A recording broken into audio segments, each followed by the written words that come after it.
Emmy Award winning. I cannot cook, but I love to stir the pot.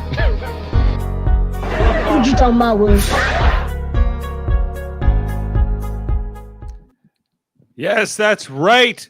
The premiere of Celebrity Big Brother 3 is over, but we're just getting started tonight here on Super Mader Brothers podcasting on this very fine Groundhog Day, a little bit snowy here in Ontario tonight. I'm Dave Mader, joined with my brother Jeff Mader.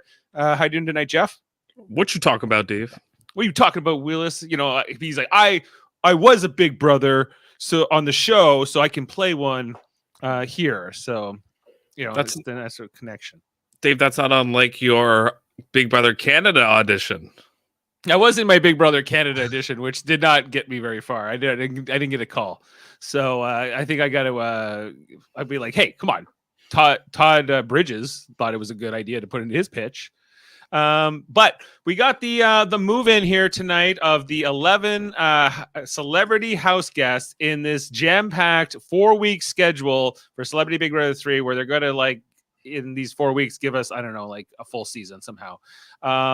Well, it's less contestants, but she's like, this is a rapid fire game, much faster. I'm unsure how many podcasts we are going to have out on this because the season is so fast and everything else. But we know that the first eviction will be Friday, and we'll take it as it comes and try to cover it as best we can here. As we love the game of Big Brother.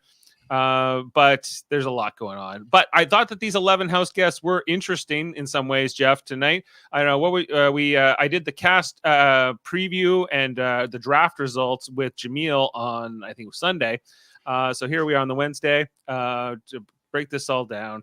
I guess we could talk about each house guest as they came in and sort of what your impressions were of them.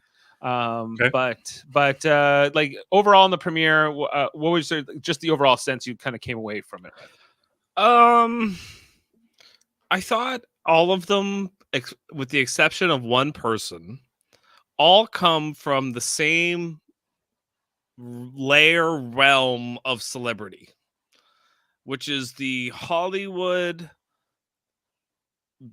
Real Housewives, kind of that era of celebrity, you know, like that it's like, so you have a figure skater, you have multiple housewives, you have, you know, former Miss USA's, you have, you know, like it just seemed like they all like a couple you have what's the guy I drafted, what's his name?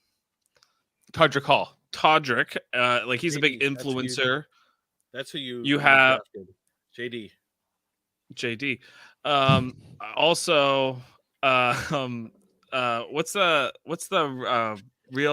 queer eye guy? What's his name? Carson. Yeah, Carson. Like they all seem to kind of come from like reality TV, but celebrity reality TV. And the only person I find, there's two people that really don't come from that era of celebrity, and that is Chris Kattan and what you talking about, Willis guy, Todd.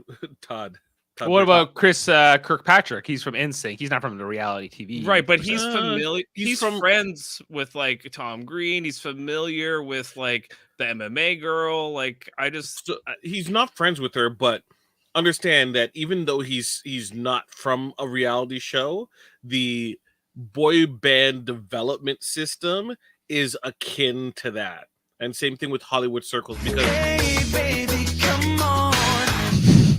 Oh, I'm sorry, I don't know what happened there. Because just imagine he's at the Grammys and stuff, but he's also at like the MTV and Kids Choice Awards, right? Same thing, like these other people are also there. Right, Todd Bridges is not at the Kids' Choice Awards, right? Is not at the MTV. Not since like 1987, probably, or something. There like was that. no Kids' Choice Awards in 1987. No, yeah. If there were, he's probably too old at that point. Anyway, more like 1981. But welcoming Jaemeel Robinson, welcome to the show. And we're excited. How did you feel about tonight's premiere? Were you excited about this season, or not so much? Where are you standing? Well, I had to be like Todd Bridges, blessed or like Lamar Odom, blessed. My ride on my way home spun out, but I was able to make it and enjoy some JD and Coke. Mhm. And watch this episode of Big Brother because it helped in this case. Oh my gosh. This is gonna be a season. Yeah. It seems short, but it might be long. We got some glimpses here. I think in particular, Cynthia came across to me somebody who will be, I think, some good TV here on some level. We'll see how this plays out. Okay, we got to talk about all these house guests and get through them. So we'll talk about them as they kind of came into the house, if that's all right with you guys. And I want to start. I would like to start. They were like, well, due to COVID and us having to have the most safety, we're just moving people in one at a time. And I thought this worked fine. I don't know, like if you guys, if you thought it was maybe a little bit underwhelming compared to like the traditional, like, I don't know, we send them in like waves of 4 people or something like that. Jeff, did you like how this sort of, how they unveiled the house guests and how they were brought together kind of one at a time here? I personally think the first episode of any Big Brother, like what they do in the US, I don't like teams of 4 going in. I see. I know why they do it. It's to save time, but the way I think they should do it is like Royal Rumble it. Start with 2 people in the house, and then one person just comes in slowly, and then comes in. Also, I think they want to keep the game clean, because if they did that, then it'd be like, okay, we're together, and then we just lie to the next person that comes in, and we have our 6 and we go from there, or whatever. So stuff like that would probably happen. So maybe that's why they don't do it, but I think it'd be interesting if they did for a regular season. Jaemeel, how are you on this, the way they were brought in tonight? Were you down for it? It was fine for the celebrity aspect. It's fine for the celebrity aspect for it. It allows them to give them the momentary shine that each person needs, so you're not overwhelmed. Because with this type of show, you kind of have to be get that package so you know who the hell this person is, Right. because chances are you probably don't know a good 10 people. They don't even know each unless other. you're I don't in think that most type of these world. There per were se. some exceptions tonight, but most of these celebrities were, who are you? What's your name? That was really funny with Chris Kattan, where he's and Cynthia calling him Look, out and saying, "You honestly, don't know anybody's name." There's two. Sorry. There's What's that? Repeat. like realistically, only 2 people should be well known enough. Only 2 people should be well known enough to everyone, and that is Chris Kattan. Everyone should know who Chris Kattan is, right? And then also, I would say from NSYNC. Like you know he's from a boy band. You can't say the other things about other people. Everyone should know Lamar Odom too, I would imagine. Like I would if I saw him, I would probably say that guy's a basketball player, probably, but I wouldn't necessarily think, I wouldn't go, that's the guy married to one of the Kardashians, or He was. I know, but like I'm not as like up on basketball players, I guess. So But you would know he's a basketball player. yes, but not that basketball player. Right. All right. But yeah, and if he told you who he was, you wouldn't know who he was. But Yes. If he told me, even if he said his name, if he said I'm Lamar Odom, I've heard that name. I know that he was married to Kardashian. Right. Yeah. So I think Jameel's right. Yeah. I think the 2 He's Chris's not are. the championship. Yeah, people in LA would know who he is, and anyone who watches reality TV, like Amanda, knows who Lamar Odom is, and she doesn't care about sports. And but she knows about the Housewives. Right. No, she knew Right. all the Housewives. She's not a fan of Teddy Mellencamp. Okay, we're gonna get into that. I was like, she didn't draft her, but now it kind of making sense about that. But just about this type of game, this is a celebrity game show, and traditionally, I don't know if this has been the case in the past, but usually there's a charitable angle, like I'm playing for this charity or whatever, and there was none of that tonight. It was not even mentioned. They're like, no, there's 250 grand up for grabs here. That's it. Whoever gets it. You want to give it to charity, I guess you can, or not, or you can just take it home. And I think that they're always, in these celebrity shows, there's always some kind of a stipend or some kind of some money for them anyway. But usually they don't. They would kind of put that whole charitable angle on top. Did that guy stand out to you at all here, or was that sort of? No, I prefer that I'm playing for my charity. I don't need that. Just like, Because then it becomes like which charity is going to get it, and then that Right. means that charity lost because that guy lost. Exactly. And these people are rich enough thinking they can. Lamar Odom like made 20 sheets a year for years. Like he That has was enough before 12 strokes and 6 heart attacks. Right. It was during technically, but Right. Okay. All right. Let's get into this cast. Let's start with number 1 who comes in, which is Mr. Carson. Jeff, did you know he is an Emmy Award winning guy? I thought 2 things when he walked in the door, because they showed his little montage, and then I saw the intern Ross the intern, and I was like, that's how he's on the show. I was like, boom, it just clicked with me. I'm like, okay, Ross got him on the show. All right, done. Moving on. Yeah. That's how I felt Call up about him. Alison Grodner and let's get him in. Yeah. Emmy Award winning. And he's got an Emmy. Right. A lot of people in that town got Emmys. I mean, I don't think they're that rare. Yeah, no. Jeff, I you was should like, check under your bed. You might have an Emmy. Right. Yeah. You might, yeah. He's okay. Like Jaemeel, my impressions of him were like, this guy's going to play way too hard, way too fast, and I think he's going to burn out. Do you agree, or do you see some longevity in Carson's game? Maybe. No, I disagree. He's going to alliance up, and he is going to be fortified, and he's going to outstay his welcome. For me personally, yeah. I'm not a fan. I hope he's gone sooner rather than later, because I don't think we should be invested. Honestly. Okay, Jeff, do you agree? Were you are you sort of? I'm kind of go back and forth with him. I think he will do good at the beginning. I think he'll go along to get along very well. I think Jameel's right, though. He's going to get into a big alliance, and I don't think he's going to be able to like maneuver the game well.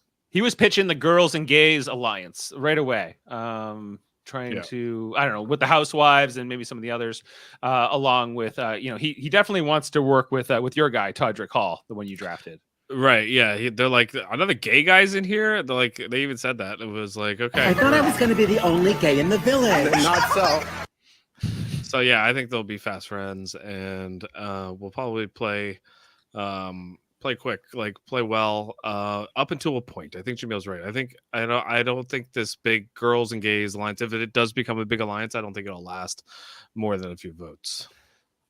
Yeah, I think that there might be a bit of the snowstorm there, Jaemeel, with the lag, but I do think that I don't think he's going to last either. I just hope I think we're going to get some entertainment out of him. He was almost like the mayor of the house, because he was number 1 in the house, and then he was kind of like the host as people were coming in, especially the people he knew already or had some familiarity with coming in as well.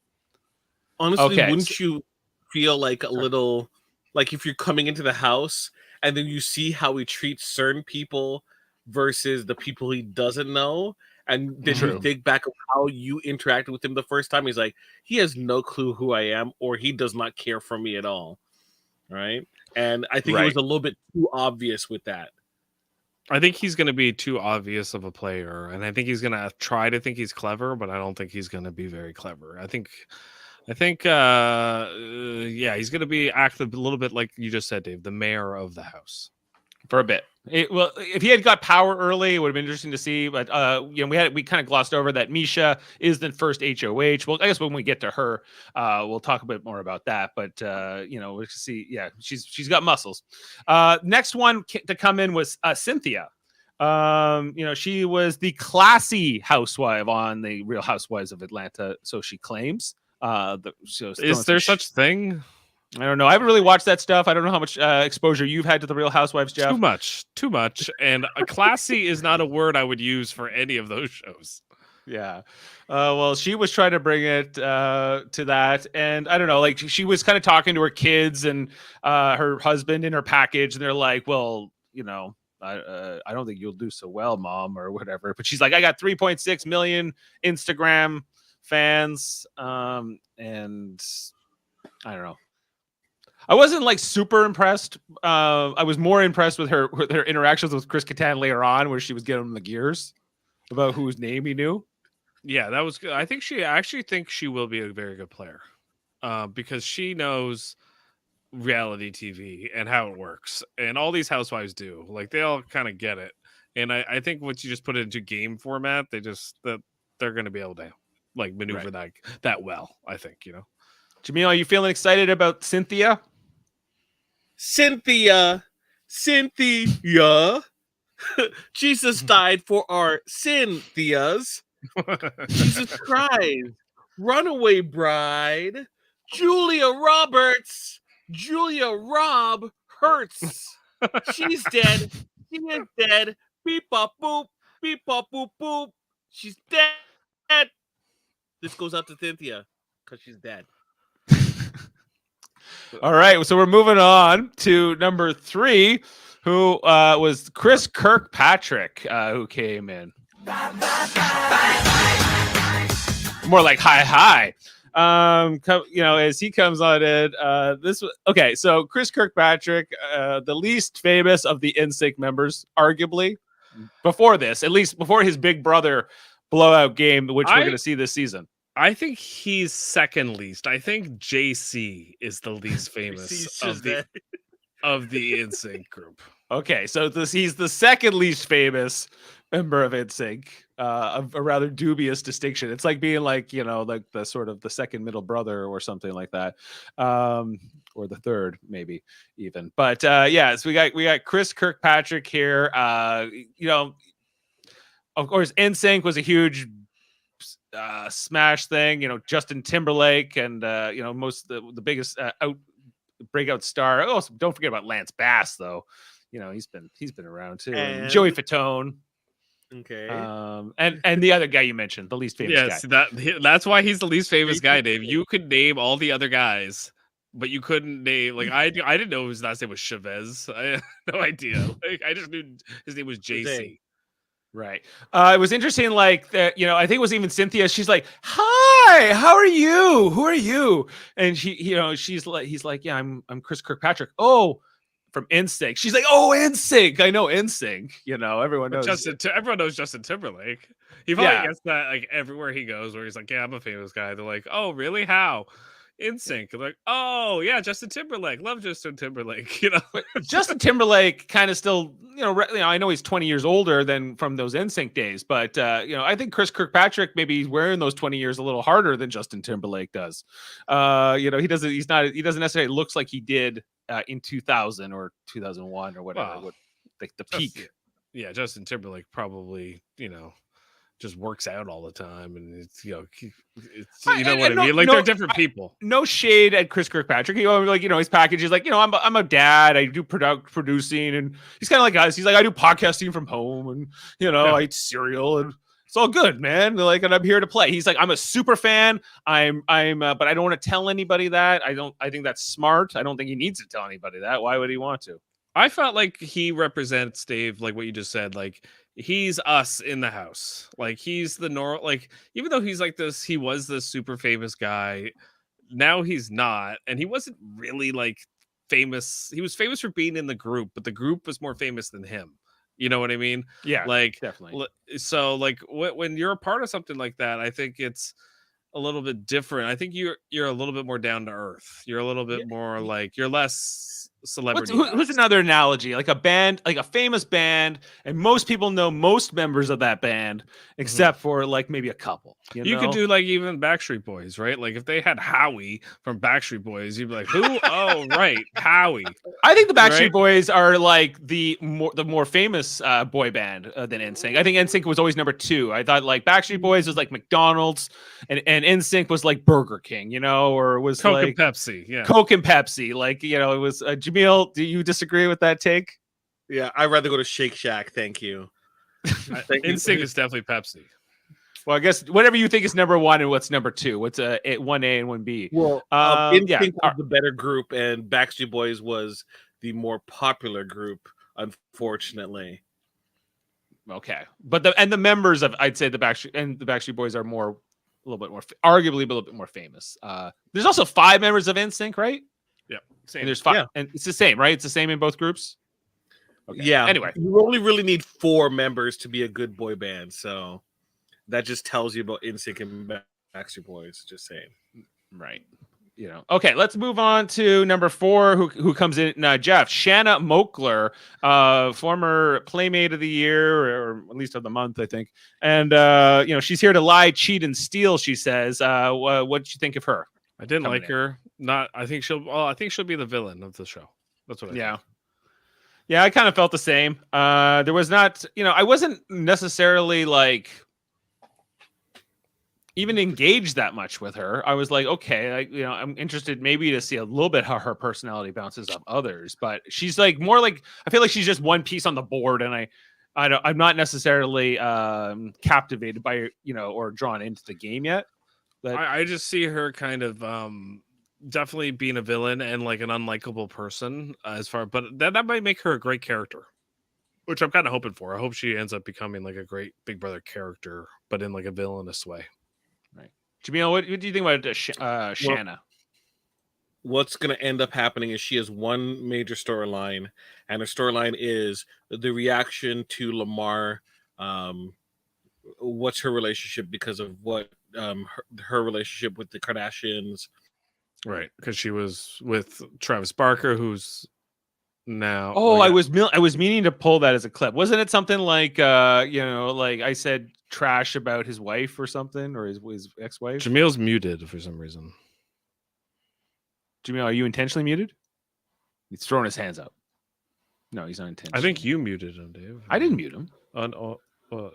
No, Here. I wouldn't do that to him.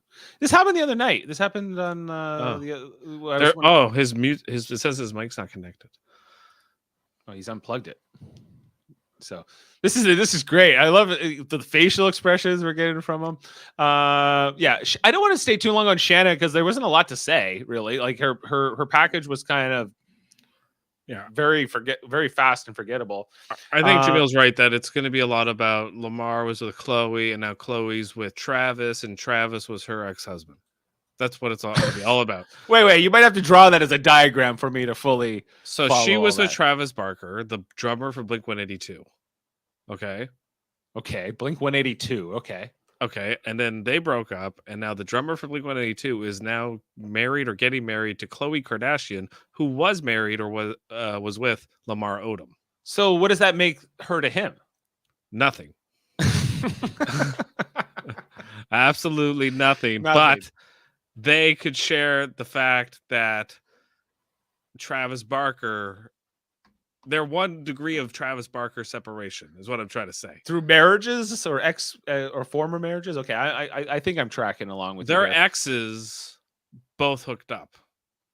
Okay, so yeah, that's something. We gotta have, if there's not a name for that, there needs to be. Yeah. We gotta, like you're almost 6 degrees of separation. It's not quite enough, but I don't know. I don't have the name on the tip of my tongue. Jameel's still working out his mic issues, so we're gonna move on to the next contestant. Let me just pull up that picture, which was Mr. Todd Bridges. What you talking about, Willis? What you talking about, Willis? He looked like in this picture, Dave. He looks like, I would say, 40 years old. Yeah. And then he gets in there and he looks more like he's like 50. I would say he is he's the oldest person in the house. He is 56. 4? Oh, wow. 56. Okay. He looks so much younger in this picture than he did when he was on TV. He looked give up the agents. Yeah, well, hey, this is a press, like this is like his headshot done by a photographer. They probably took like 100, and this was the best one. And there's certain things. Do you think that picture is from like 2010 or something like that? It might be. Like I do know he did talk about in his package. I think that he's had substance abuse issues and addiction issues, and I think he's had some rough years behind him, and he's coming out of that. Oh, Jameel's back. I thought but I agree. Like I was like. Some city miles, perhaps, on Todd Bridges, who I don't know. Like, I never watched Different Strokes. I don't remember the glory days of Different Strokes or Willis, whatever Willis was up to. That is such a great joke in Men in Black 3, where Tommy Lee Jones is Josh Brolin, in the 60s, and he's like Josh Brolin's like in his 50s, and Kay is supposed to be like in his like early. He's like, I'm 30s. 28. Yeah, he says he's 28, and he looks He's like like, you got Josh some city Brolin. miles on you, huh? He goes, yeah, he goes city miles. Yeah, exactly. The 60s. Yeah, and like Todd, even did like everything about it, he was like, wasn't easy. It was not the easiest growing up as a child actor. I bet, especially the 80s. All the child actors in the 80s had it rough. It seems like. Yeah, Everyone well, and from like the show was dead. everyone else from his show is dead. Yeah, like Different Strokes, the cast. He's the last surviving member, apparently. Right. Yeah. Is it because Gary Oldman was much older than him, right? Yeah. Right, but he was the older brother. He played the older brother, the big Gary brother, or Oldman something? like looked like a child, but he was like actually like 30 years old or something, wasn't he? Or when they filmed, Was it this or like an something? Aaron Eisenberg thing where he was playing like? I think so. Yeah, I think Gary Coleman was that. Yeah. Right. But yeah, so yeah, that is interesting because like, yeah, if all his whole cast is dead, that's really what he's famous for. Did he ever go on to do anything else other than that show? He was on Everybody Loves Chris, and he's Oh. done some bit parts and stuff, and he's been starting to do some voice acting. Interesting. Yeah. Okay, so after the show, he had it rough and then he went into the substance abuse stuff. They asked him in his pregame interview for I think it was for Parade.com. They're like, "What are you excited about for Big Brother? What do you, other than winning? Like, what would be really good for you?" He's like, "To start a whole new life." He's looking. This is like, at 56, he's starting over, and it starts with Big Brother Celebrity 3. Jeff, You know what? If he wins it, you know what? Could help him out. But it Could help him makes out. sense though.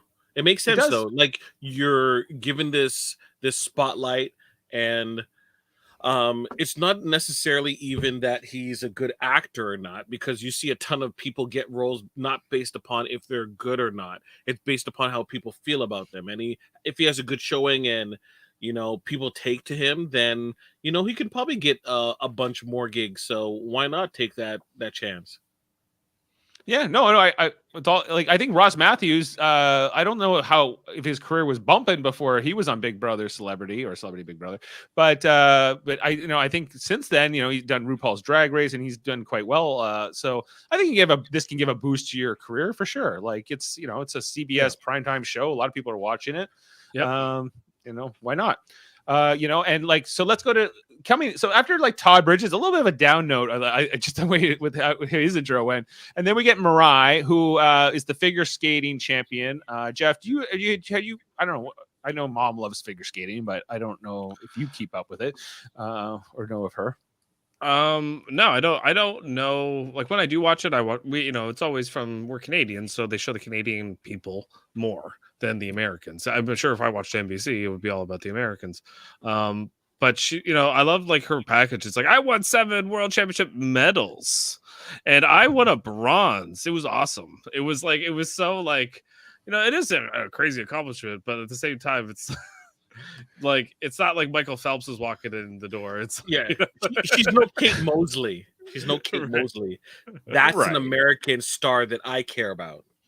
Oh, who was the short track speed skater? Apollo Ono. Apollo Ono, yeah. Like, was she ever on the Wheaties box? Maybe. Apollo Ono, fun fact related to Yoko Ono. Isn't Apollo Ono a guy? Yeah, he's a Greek. Yeah, guy. he was like the short track speed. We're So like, why did Dave's like she's on the Wheaties box? She's not. I don't think is she on the Wheaties box? Did they show I'm that? saying, like, I guess of like an Olympic athlete, like, and of course we're Canadians, so like I'm not totally always knowing which are the most famous U.S. Olympic athletes at any given time. But Michael Phelps is somebody you would know, somebody like who breaks the records. I think she's done a lot. It seemed like she's a very accomplished figure skater. She landed the quadruple. Whatever. That's her claim to fame. She made that clear. She's like the 4th woman ever to do it. If she did the Panchenko twist, then I would care more. But that belongs to Doug Dorsey and Kate Mosley. So, right. From everything you saw, not just from her intro and when she came in, but from everything else in tonight, a little bit of a rivalry with Misha, perhaps, for who is like going to be the strong competitors in the house. Do you think she's the youngest person in this game as well? Will she be a target? Is she long for this? I don't think she fits in with these people.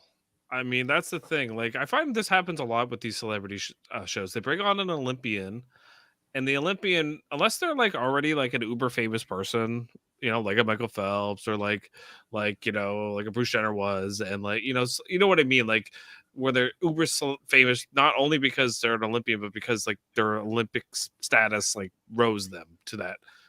She's just an Olympian. She's like, which is good to great, but I none of those celebrities knew who she was when she walked in the door. Yeah, which Do is you think good. our cousin Natalie, would she know who she is? Yes, she would. But like Chris Kirkpatrick probably went, "Oh, okay, you're a figure skater. Oh, that makes sense. I have no, you know what I mean. Like he probably didn't know who she was. So she has an advantage, which I think she should take advantage of. She should join an alliance, and just say, "Look, I'm going to win competitions for you. Like if it's a physical competition, put me in. I'm the youngest, so you know, let's team up." And right? you know, like, hey, like I'm a rogue. I don't have any connections to any of these people. You know, like I can kind of, you know, you can trust me. Yeah.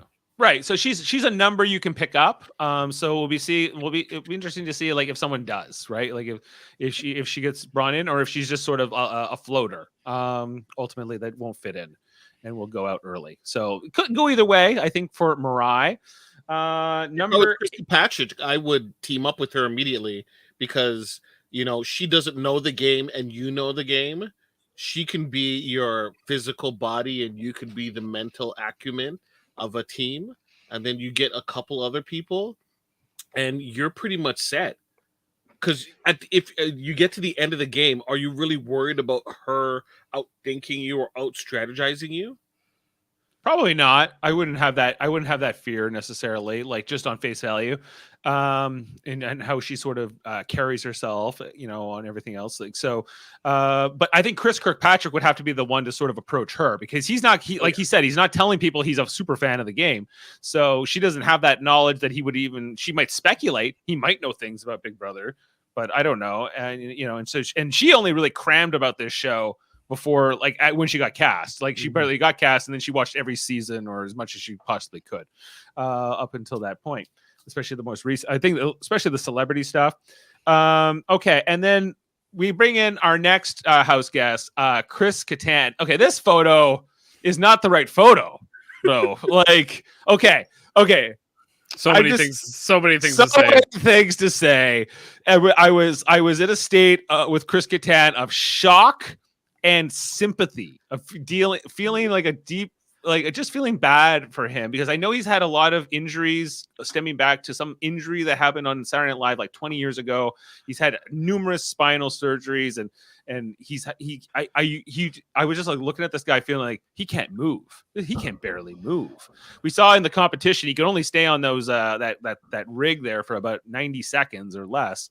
You know, he is not a comp threat, at least not a physical comp threat, maybe a mental, but whatsoever. Also I think probably the shortest person in the house as well. But Chris Kattan is a shadow of his former self.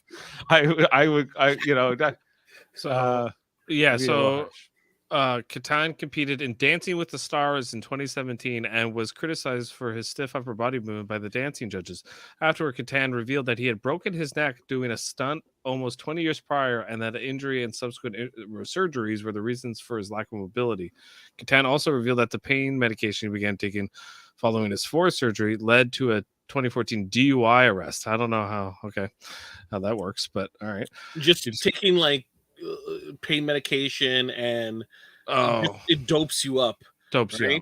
Oh, I see. So it wasn't. And obviously, whenever you have that type of situation where you have surgery and you're on pain meds and you're not on the mend per se, you can kind of blow up a little bit. Yeah, he's probably significantly shorter than he was when he was on SNL. And I also noticed that he had some facelifts done or something because the whole top of his face didn't move when his face was reacting to things. Like his bottom. Yes. Yeah, it was like something's different. Like here, just to see like this photo of him here standing next to Lamar. Could they have picked a shorter white guy and a taller black guy to put right beside each other? I mean, with Chris Kirkpatrick's head in the middle. It's like they should. This is a movie idea. Like it's new twins. Wait, yeah, they're going to do a twins reference this season for Yeah. sure. Yeah, for these sure. two. Yeah. Yeah, but like, okay, like back to Chris and just what do you guys like when you saw him, Jeff? Where you, and everything with Chris Kattan? He's like, yeah, you might know me from like I am the Prince of Darkness, which I had forgotten about, and then I had to go back. I'm the Prince of Sorrow. Prince of Sorrow. I'm sorry. I think the thing he is most famous for is the Night at the Roxbury. Like at the end of the day, that is what he's the most famous for me. Like when you look at him, I know we all feel like everyone kind of goes Mango, and he even said it first as like, you may know me as Mango. But for me, it's Night at the Roxbury. That's what he is the most famous for. Corky Romano. Corky is the other character. Undercover Brother. I was with Todd Bridges. I was like, yo, Undercover Brother, he plays the man. Yeah. Yes. That's right. I forgot about that. Yeah. So Chris Kattan, he's here. Well, in some form. He's not that version in Night at the Roxbury, I don't think anymore, but he's here to play Big Brother. So going back to the Undercover Brother reference, that was such a I've done something that the Black community recognizes kind of reference, because like no one else is gonna go, oh, out of his filmography, Undercover Brother, right? No. only Todd Bridges. Only the Black community is gonna. Yeah, go Lamar would probably too. Yeah, and Black and people love that movie. Maybe Cynthia? She might. What about the next person who came in, which was Todrick Hall? He's a little bit younger. Yeah, Todrick might not. He might be too young for that movie. Too young, and he's not about that life, honestly. Right. Todrick Hall said he's not looking to be cooking. I cannot cook, but I love to stir the pot. He's looking to start an alliance called the Pot Stirrers. Because he won't. Can I just briefly? Yes. I'm not going to talk too much about this. I'm sorry, this whole facade kind of thing about being a super fan, I don't buy it whatsoever. I read what I read. This dude does not care about Big Brother. This man is there primarily to get his face out there. He's been coached by like the Grandes and the Rosses, and that's why he's going above and beyond, trying to be the narrator of this season, and trying to get his alliance and everything like that. I don't buy it one bit. I hope this dude is gone. No, thank you. No more. Goodbye. I agree 100% that he's not as big of a fan as he says he is. I think he's watched the show, but at the same time, I think Jameel's right. I think he's the Frankie Grande of the season. He's the guy that's like, hey, you have no idea who I am. I am kind of an influencer, but I really need to come on the show to get more influence. He said he's here to play a Dan Giesling kind of game, though. Yeah, and then he said Dan Giesling and Derek, and then he said, oh, but I love to stir the pot. I'm like, those two guys didn't stir any pots. I don't know if you watch their games, but they literally sat on couches and waited for everyone to eat each other. And he's not going to be sitting on a couch reading the Bible. Okay, he is not. Right? No. I can't believe I don't. So, Dave, what did you think of Todrick? I thought he's entertaining. I thought I'm interested to see what drama he might stir up. I thought that him and Carson were kind of it was interesting. He's like, I know you. Oh yeah, I know you back. And I was like, this could end up in some kind of tension down the road, because I think that it's too perfect for them to start off liking each other and for them to turn. But that's wishful thinking, perhaps. Other than that, I thought he was like, I don't know, he was fine. He's like, I don't know, I do 10 million videos on YouTube or whatever, and he seems busy. But yeah, I think it will be like a Frankie Grande, get to like the final 6, and then he'll get cut. Jeff, you took him at number you had the third pick, right? Yeah. So you couldn't have Chris Kattan or Chris Kirkpatrick, so you settled for him. Why? I just thought that he would be a narrator on the show, and I thought that would help him get far in Celebrity Big Brother. That counts for a lot, and so I also thought that he would figure out. Like, I find gay guys in general that go on to these shows do well, like, because they're good at like getting in with the girls, but they can also like talk to the guys. Not this dude, dude. But the problem is this guy, no.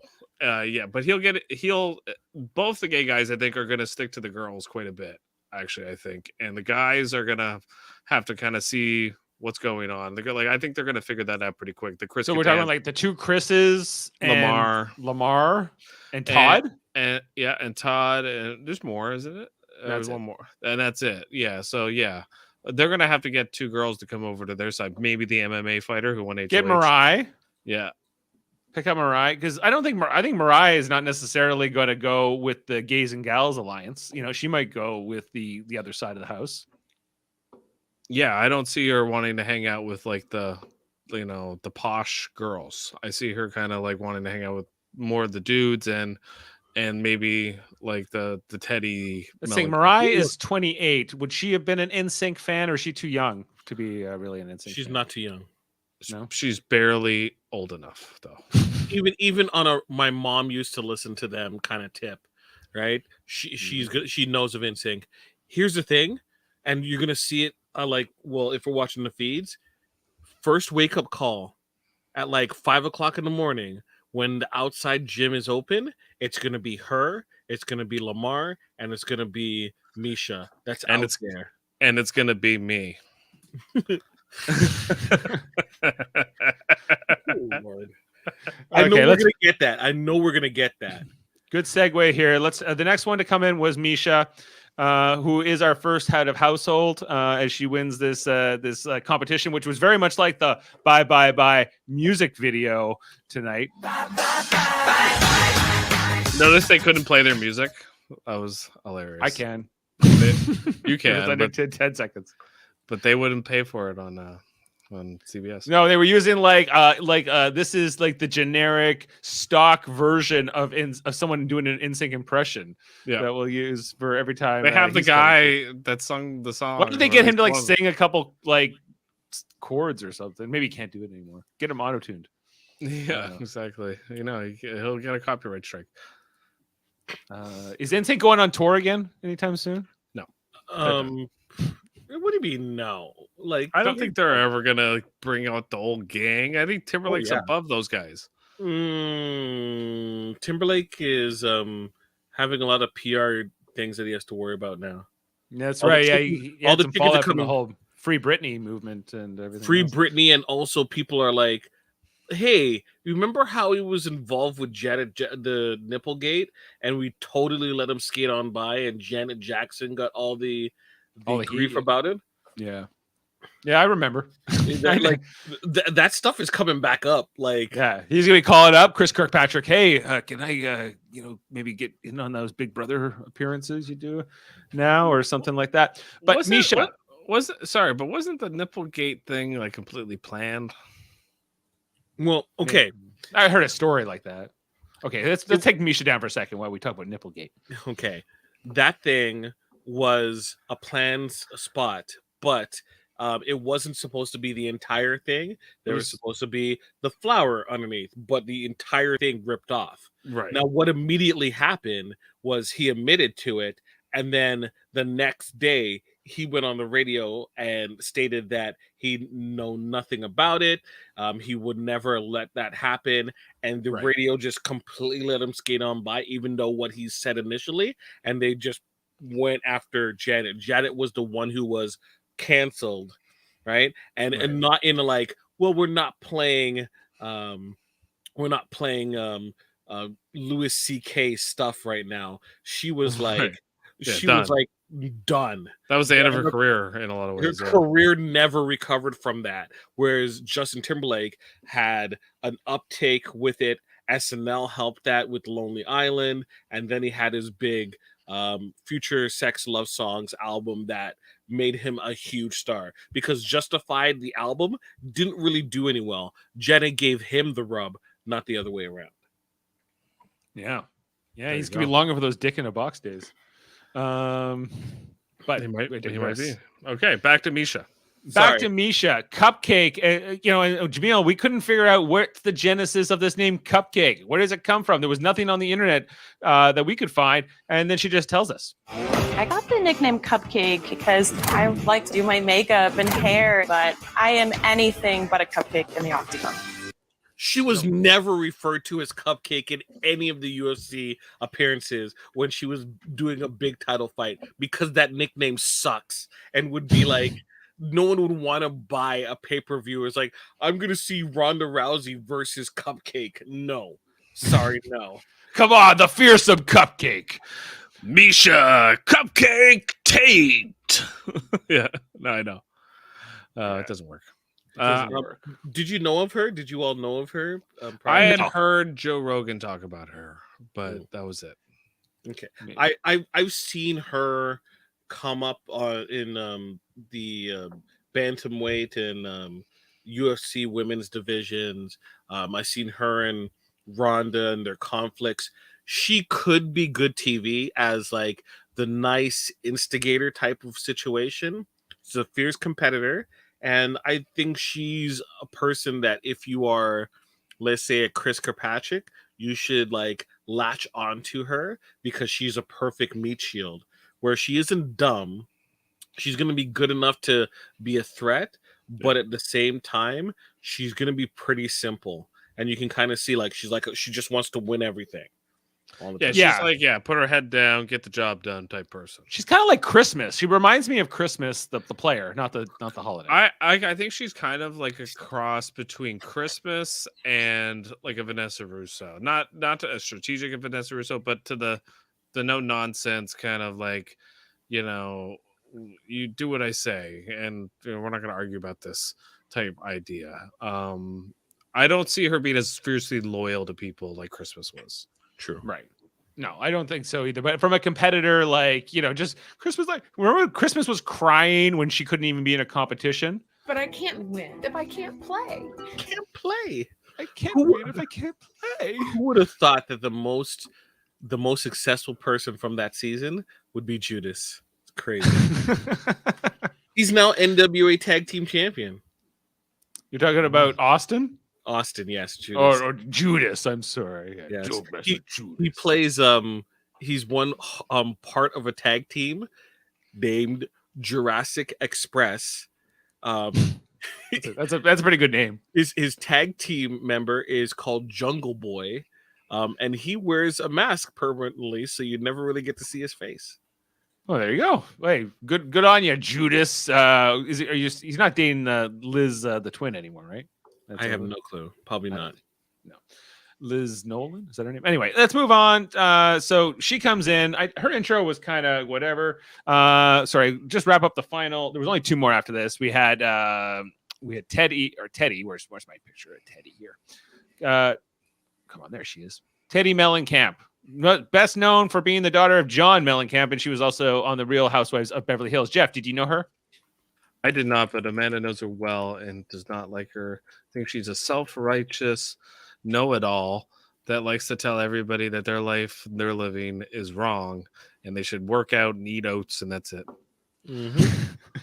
Work out and eat oats? Yeah, Yep. I'm like, pretty much. And like, just very like, you're living your life wrong, I'm living it right. And that kind of preachy. Yeah. I can't wait until she talks to someone like Todd Bridges about how he's living his life. He's like, right. I don't know who you are. Right. But, I'm going to eat what I eat. Like, no, thank you. I don't need to hear that. No, I'm not eating some oat bran bar for breakfast. Right. I'm going to have eggs. I'm going to have my bacon. Leave me alone. No. Oats. Oh, yeah. I find it funny. Like she's like, I'm not from Hollywood. I'm from like Indiana. Yeah, you were on the Real Housewives of Beverly Hills. You must be somewhat familiar with Beverly Hills. But at the same time, like, what is it about Indiana? People aren't obsessed with fame, she said there. People are, yeah, but they're obsessed with like judgment And Yes, they are definitely obsessed with that. We have relatives in Indiana, and we can corroborate this. They're a God fearing people out in Indiana, largely. right. Bible Belt. Bible territory. Belt. Yeah, exactly. Mike Pence territory. Right. Not the best. But anyway, I thought she was. I got good intel, Jeff. But I wrote nothing down. There was nothing about her intro that really was interesting. She's like, look, I got kids. I'm John Cougar Mellencamp's my dad. Whoop-de-doo. That's like the most interesting thing about her. How is that the most interesting thing about you? Who your dad is? Like, well, so far, like she was on this show, but that's not interesting to me. So no, I know. Like, I see why you say that because it is but she's not interesting.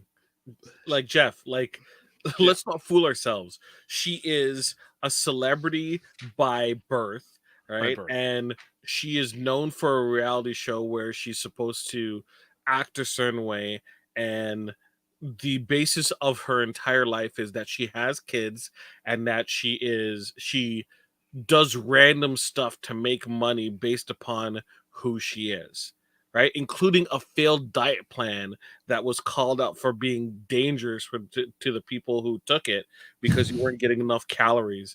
Yeah. Even though I believe I have her for the draft, I don't want her to win.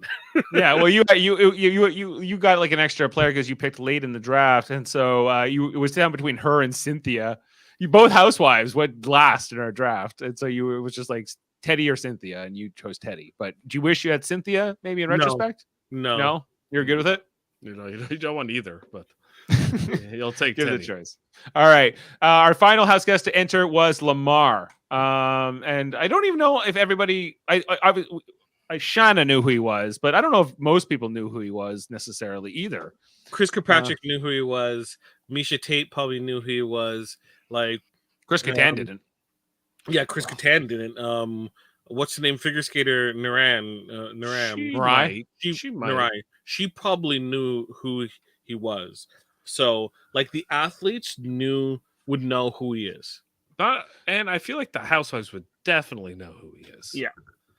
So he's got those groups. Who he doesn't have are the gays. Mm-hmm. No, they're not looking to ally with him. Todrick knows who he is. Todrick would know who he is. Yeah, probably. Yeah. But like, it's the thing is, like, with him, like, he's not only about, like, if it was like, Russell Westbrook or something, you know what I mean? Like, if it like, he's pretty well known, but like, okay, not a good example, but like Kyle Kuzma, people are like, who? Oh, okay, Kyle Kuzma. Jeff, did you know all this about like him being having the drug overdose and having the coma and all these heart attacks and strokes? I didn't know about all the heart attacks and strokes. I definitely knew about the drugs, and I knew he was a big drinker and shit. And he was a psycho when he played. Like, when he was on Kobe's team, he was kind of a psycho on the court. Or maybe it was slightly before he joined the Lakers. Like, you didn't want to play against him. He would he was kind of like Serge. He was kind of like Serge. Like, you know.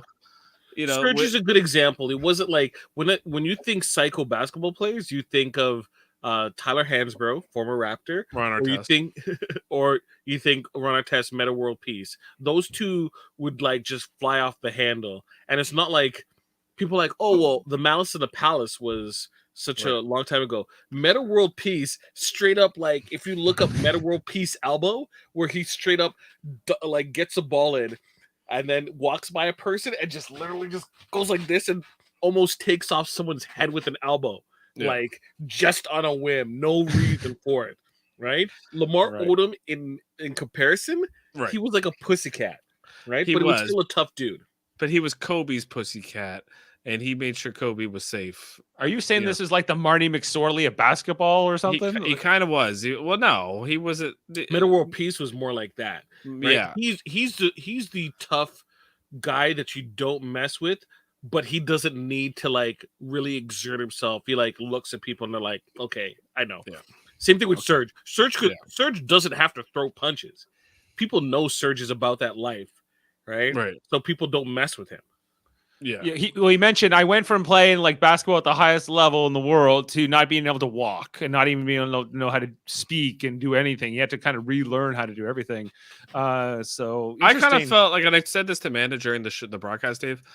that I feel like that the NBA, when you really learn about them as people, and you really have a chance to do that when you're like a fan of the Raptors or whatever team, because there's only like 12 guys on the team, and you get to like learn like where these guys are from and like who they are as people. I always find that the NBA players are the most down to earth, like people. Where like when you like see the hockey guys interviewed or the baseball guys, they're all like silver spoon, rich kids that like have been doing this their whole Had the life. best coaches and had the best everything, and Yeah. especially hockey, because like that's expensive sport to play with the equipment in particular. Whereas And, Lou Williams gets money. What does he do? He goes to a strip joint that has really good chicken wings. Like it's a different life. Right. And so Lamar, I'm impressed with Lamar, even though I didn't know a ton about him yet coming in. So it was just kind of interesting to see. They said in his pregame interview, they asked him, "What's the thing that the house guests will be most shocked to learn about you?" He goes, "That I'm a killer." Right. I'm like, he's killed people. Damn. Yeah. But okay, but Dave, you understand why I took him. He is not like Ricky Williams, where people are gonna hate this dude, right? Even at his worst, I think people at the very least will respect him and respect his game. So if he does something and it's like, oh man, that's really competitive, it's like I can understand. They will let it go because he has that charm. Even with that question, it's like, how tall are you? It's like handsome has no measurement or has no height limit or something like that. It's a great line.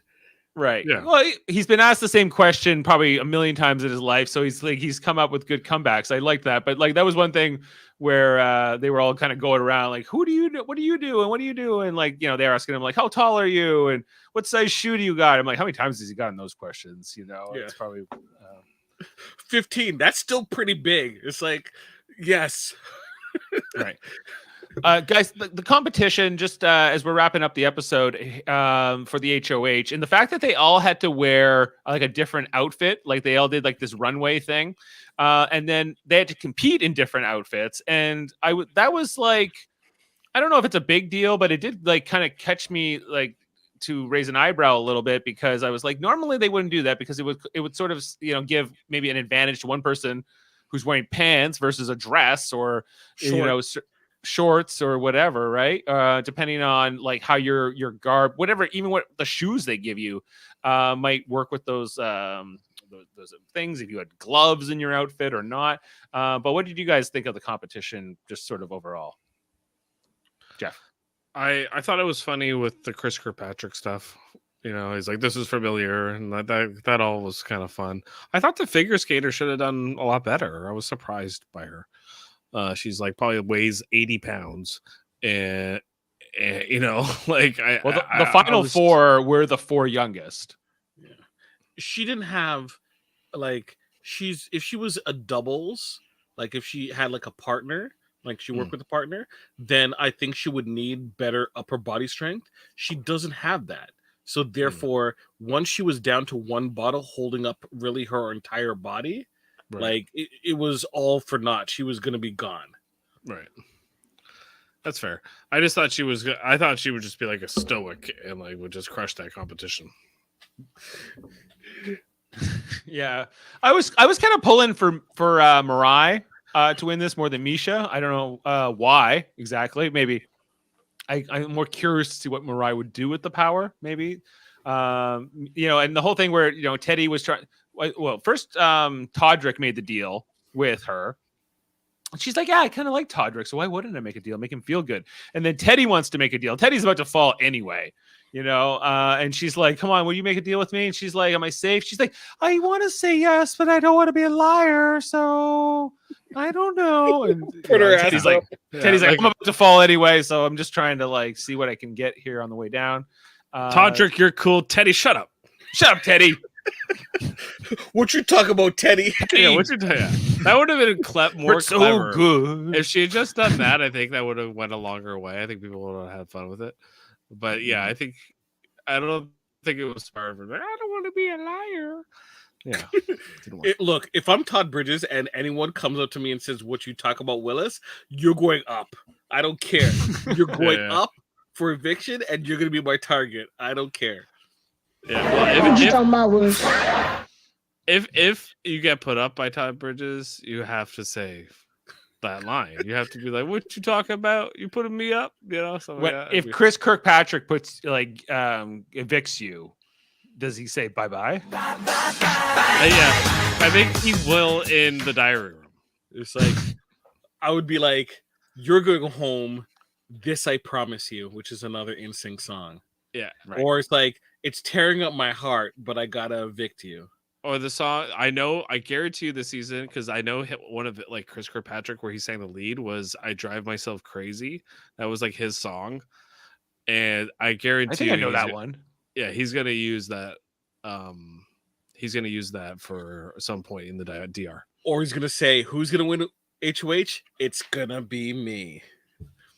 Right. Yeah, it's gonna be me. What about this? Okay, so like ultimately Misha wins this thing, and then there's this whole like twist, with the box, the mystery box. Because I've always wanted what's in the box. That's just me. I'm that kind of guy. I always want what's in the box. What's in the box? What's in the box? It could be it could even be a boat. Could be Gwyneth Paltrow's head too. Who knows? But it's that was I thought that was funny, and Misha was trying to sell it like, "What are you talking about, Julie? With this power, I just became HOH. Why are you messing with my power? I gotta get Teddy out of here. Get her oat diet out of here. Doesn't matter. If Teddy will have us eating oats. Teddy wants to eat on that slop. That's why she came in here.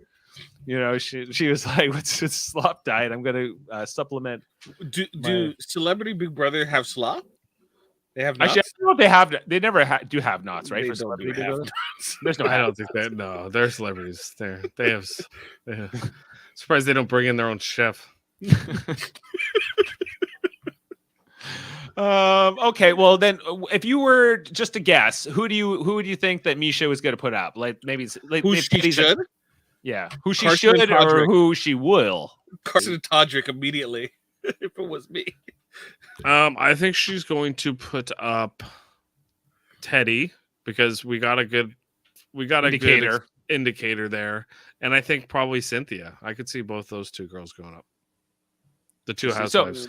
So Mariah would then not be with Carson or Todrick either, presumably, maybe or sort of this. If we're gonna see two sides of a house perhaps form here this week. She's the other girl that I think might go up because she is going to be a physical threat, and I think if you're Misha, I think you're gonna have that kind of. We saw Misha was eyeing down Mariah like, "Oh, this Mariah, she's an athlete. I'm an athlete. I can't have this." No, I think they want to compete against each other because she sees the other people and she's like, "They're soft. I'm gonna mash up these people." Yeah, screw all these other people. They're easy. Yeah, she wants to take down the Olympic athlete. Well, they should align together, really. I feel so too. And Lamar, for that matter. Lamar is only going to be good at basketball, and there's no basketball competition. This is the thing with basketball players. Like they're such freaks of nature. They're like, he's 6'10". There's never been a guy that's 6'10" that's ever played Big Brother, at all. Now, will he be good at one or two things? Sure. But for the most part, I think he's going to suck at these parlor games. Put him on the slip and slide. Let's see what he does there. They're going to do the miniature house where they have to stack the beer. Yeah, where he has to do the little diorama thing. That's going to be Lamar's task. He'll suck at that. Else. I mean, what would he be good at? Honestly, would he be good at the wall endurance challenge? Would he be good at anything? He would be at the ball in the hole type of things, right? Or or anything that's hand eye specifically. Right, where he might have to do the roller. If the roller is where you don't have to move that much, he can probably do. What about the egg? He'd be good at the egg thing. With the his long hand fingers? might be too big. His hands might be too big. Yeah. Yeah, I'm curious to see how he does in some of these competitions or not, and what. Let's put him versus Chris Kattan in one-on-one basketball. Let's see what happens. Right. Both of them could barely move. Yeah. We both have to I learned how to walk again, so we're on equal footing here. Just block the entire I feel like an episode of like South Park, and I'm making fun of that. Like, oh my god, Chris Kattan and Lamar Odom, but neither of them could move. Chris Kattan can barely move any muscle in his face, in his cheeks, wherever, back for that matter. Okay, so I think that kind of wraps up the episode. So this whole rapid fire schedule that they mentioned is like there's gonna be 2 house guests going every week until the end here. So this is week 1, and they said that the first person's going to go out tomorrow night. Are we covering this tomorrow and or Friday? Jaemeel and I had mentioned on Sunday that maybe Friday we wouldn't do this. I don't know if Friday. No Friday. We're going to leave. Friday's a sacred day here on the podcast world, so we might pick that up again. I guess on Sunday. I just have to quickly look at the schedule for what's coming up. Celebrity Big Brother 3. Well, I bring that up. How long have they've already been in the house for a while, clearly, right? So by the time they do this first eviction on Friday, I wonder how many days like somebody would like even that first evictee will have had it there. Probably 7. They'll probably do like probably like a week, like a 5-day thing. I could see like a work week, right? Yeah, maybe. Okay, so there will be a Friday episode, and then there will also be a Sunday, a Monday, and a Wednesday and a Thursday next week. So I think we sound like we're okay with it. Maybe we'll come on tomorrow night. We'll talk about what we see tomorrow night, further into this, and then we'll cover the Friday episode on Sunday when we talk about that episode as well. Okay, so that's thanks for being with us and listening, whether it be here on Facebook, YouTube, Twitch, or if you're listening to our audio feed. Appreciate you tuning in to hear our thoughts on this new season of Celebrity Big Brother. It's gonna be a wild one. Also, you should check out our other podcasts here on Super Mader Brothers Podcasting. Jeff and I, we just talked about Ozark, the beginning of season 4, and our reactions to that about a week ago.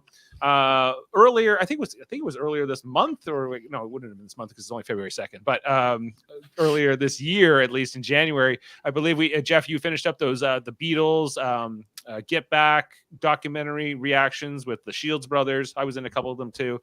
Those are up on our channel as well.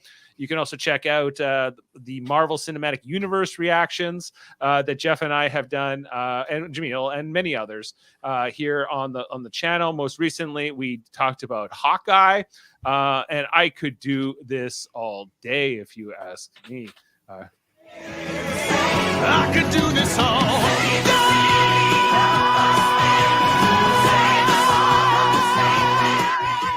So check out our Hawkeye reaction episode and Rogers the musical, where we talked about all that. We'll be talking about Doctor Strange and the Multiverse of Madness coming up, I guess early March.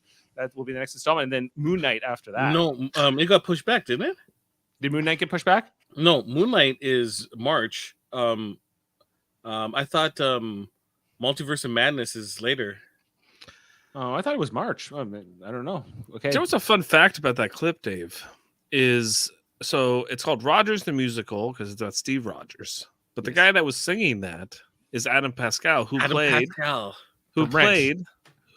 what was his character's name in Rent? Roger. Yeah. Happened to be. So it kind of is Rogers the musical, isn't it? Right. Yep. I think it's meta. Yep. It's meta. Yeah. But who's doing that line? That's Adam Pascal. Yeah, that's Adam Pascal. Yeah. But he's not? I guess that's not Captain America. He's not playing Captain America. He's playing like bystander. Like I think they should have made him Captain America, but he was probably too old, and they didn't want. Or Adam Pascal. But he did all right. Okay, so check out all of our podcasts here on Super Mader Brothers Podcasting. Plus, we have 2 other channels. One is called Trivial Debates, a monthly show where we argue about movies, TV, sports, usually on the last Sunday of the month, which would have been this past Sunday, but we pushed it out just a week so we could get back in longtime veteran Chris Seymour, who will be competing alongside myself and Adam Woodward, who's on many of our Star Trek podcasts. And different things, hosted by Davin Skellhorn, Jeff and I's cousin, and yours perhaps, from out of Nova Scotia. He's going to try to pull himself out of that storm and host this episode. We're going to be talking about a lot of different topics, including what's the best sitcom of its era, or what's the best movie monologue, or the best speech in a movie. So check that out. We'll be arguing all those different topics this Sunday over on Trivial Debates channel. Plus, we have Live Long and Podcast, our Star Trek theme channel that's adjacent to this. It's on Facebook, it's on YouTube, it's our Twitch channel. We got all the same different themes we have here on Super Mader Brothers Podcasting. And you can listen to Monday night. We talk about Enterprise, the show starring Scott Bakula as Captain Archer. Every Monday night, we talk about the next episode. We've been going through them all in order. Similarly, on Tuesday nights, we talk about Star Trek Deep Space Nine, have been for almost 2 years now. When Jeff's like, hey, want to do a podcast on Deep Space Nine? I'm like, it's going to take 3.5 years. We're a good way through that now. And do that with Jaemeel Robinson and the Millards and Davin Skellhorn often. So just last night we talked about looking for Parmak in all the wrong places. Next week will be To the Battle of the Strong, or something like that, with Jake Sisko. And then on Thursday this week we are going to be talking about the sort of the end of season 1B, I guess, for Star Trek Prodigy, as they're kind of wrapping up one of their installments before Star Trek Discovery comes back next Thursday to continue their 4th season, as they've been on hiatus since December, and then coming into season 2 of Star Trek Picard, which will be kicking off in March. Guys, Worlds. I'm sorry.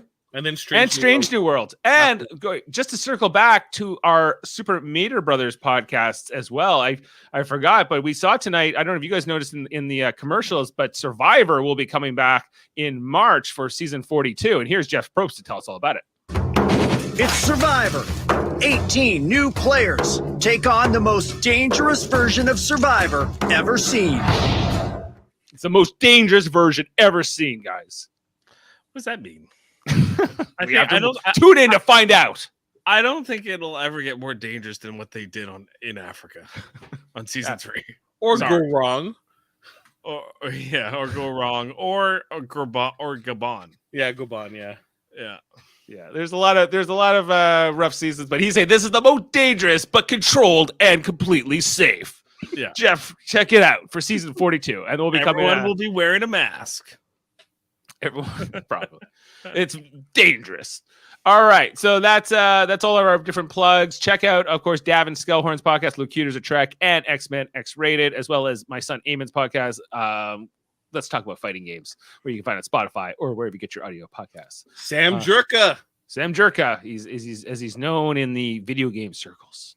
Okay, and just on that, we are going to close it out tonight. I think let's go out with just a little bit of Chris Kattan to take us away. How does that sound? Because I've always wanted what's in the box. That's just me. I'm that kind of guy. I always want what's in the box. What's in the box? Good night, everyone. See you tomorrow.